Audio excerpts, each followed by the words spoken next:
Hello दोस्तों, कैसे हो आप सब। एक बार फिर लेकर आ गए स्टेनो की नई वीडियो आपके लिए। आई होप आप सभी ठीक होंगे। तो आज हम बात करने वाले हैं सह के सर्कल को थोड़ा सा और अपडेट करेंगे। आज जो मैं आपको चीज़ पढ़ाने वाला हूँ काफ़ी इम्पोर्टेंट है। इस नियम को हम समझते हैं एस प्लस टी के नियम को। मतलब कि एस और टी मैंने आपको बताया कि ये आपकी स्टेनो जो है एक सांकेतिक भाषा है। आपको सुनने के ऊपर जाना चाहिए कि जो चीज़ आपको सुनाई दे रही है उसके अकॉर्डिंग आपको आउटलाइन बनानी है। अच्छा, एसटी का नियम क्या है।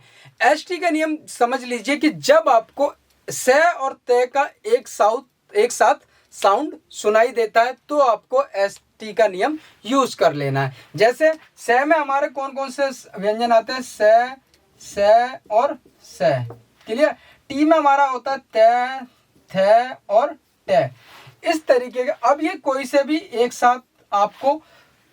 साथ व्यंजन सुनाई देते हैं तो आपको क्या करना है कि आपको चाप बनानी है। चाप किस तरीके की बनानी है, इस तरीके। देखिए चाप क्या होती है, आपने खाने वाली ये चाप नहीं है। ये सर्कल को थोड़ा सा दबा देते हैं, चपटा कर देते हैं तो ये आपकी इस आकार की बन जाती है। तो ये आपकी होती है एसटी का नियम की चाप। अच्छा, कैसे यूज करना है इसे। जैसे अब देखिए मैंने आपको बताया था कि स का सर्कल या स्व का सर्कल, जो बड़ा सर्कल है या छोटा सर्कल, तीन जगह पर यूज हो सकता है, या तो स्टार्टिंग में या लास्ट में या बीच में। यहाँ पर भी उसी तरीके से या तो स्टार्टिंग में हो सकता है या बीच में या लास्ट में।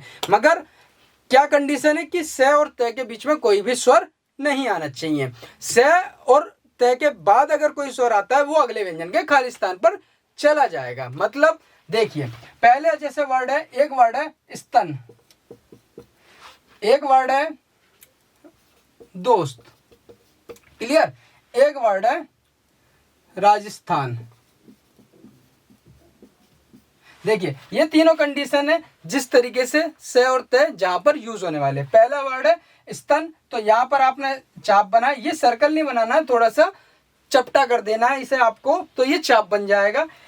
मगर मैंने बताया कि दोनों के बीच में कोई भी स्वर नहीं आना चाहिए। हाँ, अगर इनके बाद स्वर आता है और उसके बाद कोई भी व्यंजन है तो वो उसके अगले व्यंजन के खाली स्थान पर चला जाएगा, अगर इनके बाद कोई भी स्वर आता है तो। ये हो गया स्तन, ये हो गई स्टार्टिंग की कंडीशन। दोस्त में ये हो गया, दोस्त में ये आपका हो गया लास्ट की कंडीशन।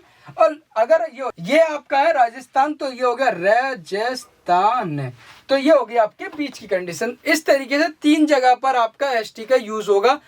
पहला ये स्तन, तो ये आपका हो गया, एक सेकंड में दोबारा ट्रांसफर करके दिखाता हूं।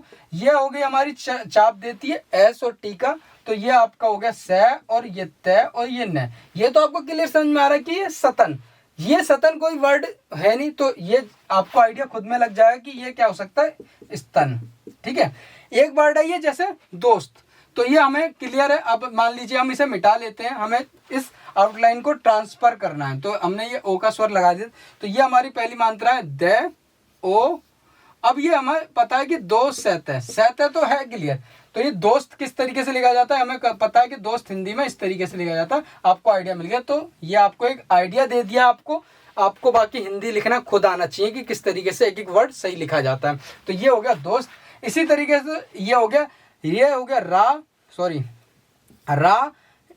अगर आपको और क्लियर करना, मेरी मुझे आदत है कम में वो आपके स्वर चिन्हों का यूज करता हूँ क्योंकि मेरे काफी प्रैक्टिस हो चुकी। तो ये हो गया रा ज, और ये हमें पता है ये सहता तो करेगा ही करेगा, और ये न, तो ये क्या राजस्थान। तो हमें आइडिया मिलेगा कि ये राजस्थान हो सकता है। तो राजस्थान हमें पता है इस तरीके से लिखा जाता है, क्योंकि हमें हिंदी लिखना काफी आती है तो आप आसानी से लिख सकते हैं। ये होता है नियम आपका एसटी का नियम, जो अगर स और त आपको एक साथ सुनाई देता है मगर बीच में कोई भी मात्रा नहीं है, ये स्टार्टिंग में हो, लास्ट में हो या बीच में हो, आपको एक चाप आकार का सर्कल बना देना है। ये आपका जो प्रदर्शित करेगा एसटी को, मतलब स और त को। अच्छा, अगर इनके बीच में कोई भी स्वर आ जाए तो आपको वही सिंपल नियम है। जैसे मान लीजिए सतन का हो जाता सोतन, तो आपको क्या करना है, सर्कल यूज कर लो, सोतन। ठीक है। तो आपको कोई भी नियम नहीं है, अगर आप चाहो तो पूरा भी सह कर सकते हैं, सोतन। ये थोड़ा सा जो मैं अब नियम पढ़ा रहा हूँ ना, ये थोड़े और अपडेट हो रहे हैं। तो आपको जो पीछे वाले नियम है उनको यूज करना चाहते हो तो वो कर लो, अपडेट वाले करने तो अपडेट वाले कर लो। अच्छा दोस्तों, जब STR मतलब तीनों शब्द स त र एक साथ सुनाई देते हैं तो आपको बड़ी चाप का यूज करना है। किस तरीके से? जैसे वर्ड है बिस्तर, बिस्तर में आपने तीनों शब्द एक साथ आ रहे तो बै के साथ बड़ी चाप लगा दिया, बिस्तर हो गया। जैसे वर्ड है मास्टर, तो ये मैं बना और ये बड़ी चाप लगा दो तो मास्टर हो गया। ऐसी वर्ड है कोस्टर, तो क्या बनाया और बड़ी चाप लगा दी। ये आपकी जो बड़ी चाप होगी STR को स त र को एक साथ प्रदर्शित करेगी, मगर शर्त है कि इनके बीच में कोई भी मात्रा ना आए तो बड़ी चाप का आप यूज कर सकते हैं। तो बड़ी चाप को भी मैंने आपको पढ़ा दिया है और छोटी चाप भी मैंने आपको पढ़ाया कि छोटी चाप ST को यूज करते हैं और बड़ी चाप STR को। अच्छा, अब आप कहेंगे कि सर एक काम करो ना कि आप अपडेट वाले ही सारे के सारे एडवांस नियम जो पढ़ा दूं।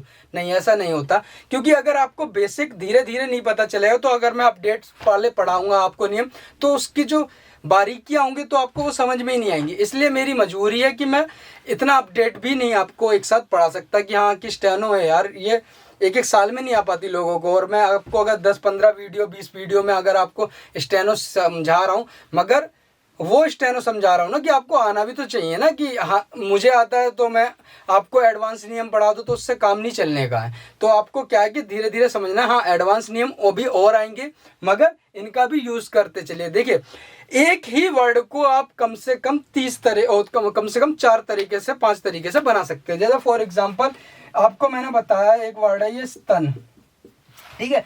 आप इसे किस तरीके से बना सकते हैं? स त न, ये हो गया एक, ठीक है। एक आएगा अभी स त और न, एक हो गया स त और न। अभी एक और आएगा स त न, इस तरीके हुक्म में बदल जाएगा। और अभी अगर आप चाहो तो इस तरीके से 4-5 तरीके से इसलिए होते हैं कि आपका जिस तरीके से भी आपका स्टेनो में हाथ सेट हो जाए, मतलब कि माइंड जब आप लिख रहे हो ना तो आपके पास आउटलाइन बनाने के कई ऑप्शन होने चाहिए। मैंने आपको बता दिया। हो सकता है आप देखिए 4 तरीके तो आपको ये मिल गए। अगर मान लीजिए सहते का अगर मैं मान लीजिए ये उल्टा न को मैं इस तरीके से क्रॉस कर दूं, ये मेरा सब चिन्ह बन गया, एक ही नियम ये बन गया। तो इस तरीके से आप स्टेनो में कुछ भी आउटलाइन बनाएंगे वो भी सही है, मगर आपको वो ट्रांसफर करना मतलब ट्रांसलेट करना भी आना चाहिए। तो इस तरीके से एक ही वर्ड को बनाने के मैं आपको कम से कम 4 से 5 तरीके से बनाना सिखाऊंगा, अलग अलग तरीके से। ये भी नियम काफ़ी यूज़फुल है। जो भी मैं हर क्लास में पढ़ा रहा हूँ वो यूज़फुल वाले नियम पढ़ा रहा हूँ, जितने भी आपके लिए काफ़ी ज़्यादा बेनिफिशियल होंगे। आई होप आपको ये भी क्लास समझ में आई होगी।